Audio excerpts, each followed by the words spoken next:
ఓం శ్రీ స్వామి శరణమయ్యప్ప. ప్రతి అమావాస్యకు అయ్యప్ప పేరిట అన్నదాన కార్యక్రమం చేయడం జరిగింది.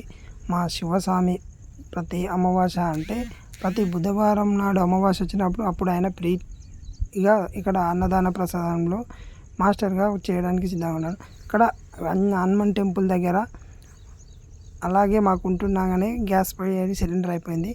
కరెంట్ పొయ్యి తీసుకొచ్చి అలాగే వంటలు చేస్తున్నాము. ఆ తర్వాత మా శివస్వామి చేస్తున్నాక కూడా సిలిండర్ అయిపోతే మళ్ళీ సిలిండర్ తీసుకెళ్ళి అట్లాగే సిరపూరి చేసి సాంబార్ చేసి అన్నీ చేసినాము. చేసిన తర్వాత సిలిండర్ అయిపోయింది. మళ్ళీ అలాగే కరెంటు పొయ్యి తీసుకొచ్చి దాని మీద సిలిండర్ పెట్టి ఇలా వంట చేయడం జరిగింది.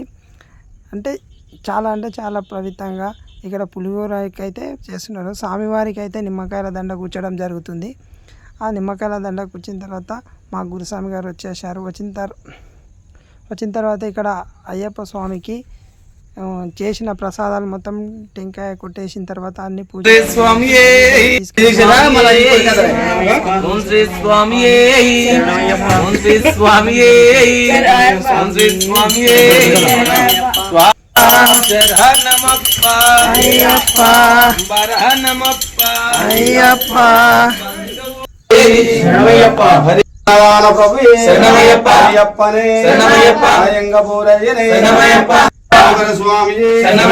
మూల గణపతి భగవానే నాగరాజావే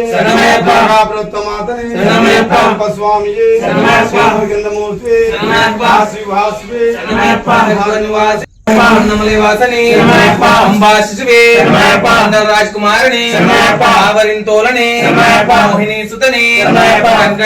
ఇక్కడైతే స్వామివారి పూజ కార్యక్రమం అయితే కంప్లీట్ అయిపోయింది. ఆ తర్వాత అన్నప్రసాద కార్యక్రమం స్టార్ట్ అయ్యింది. మాకు ఇలా చేయడం ప్రతి అమావాస్యకి చేయడం అయ్యప్ప స్వామి సేవా సమాజంలో ఉండడం మాకు చాలా అంటే చాలా సంతోషంగా ఉంది. ఇక్కడ అందరూ అయ్యప్ప స్వామికి ఇచ్చిన ఆరతి తీసుకున్న తర్వాత అన్నప్రసాద కార్యక్రమం తీసుకొని వాళ్ళ నిధుల్లోకి వెళ్ళిపోతుంటారు. మా స్వాములు అయితే ఇక్కడ అందరూ వచ్చేసి మంచి సేవ చేసుకోవడం మంచిగా చాలా అంటే చాలా సంతోషం అనిపిస్తుంటుంది.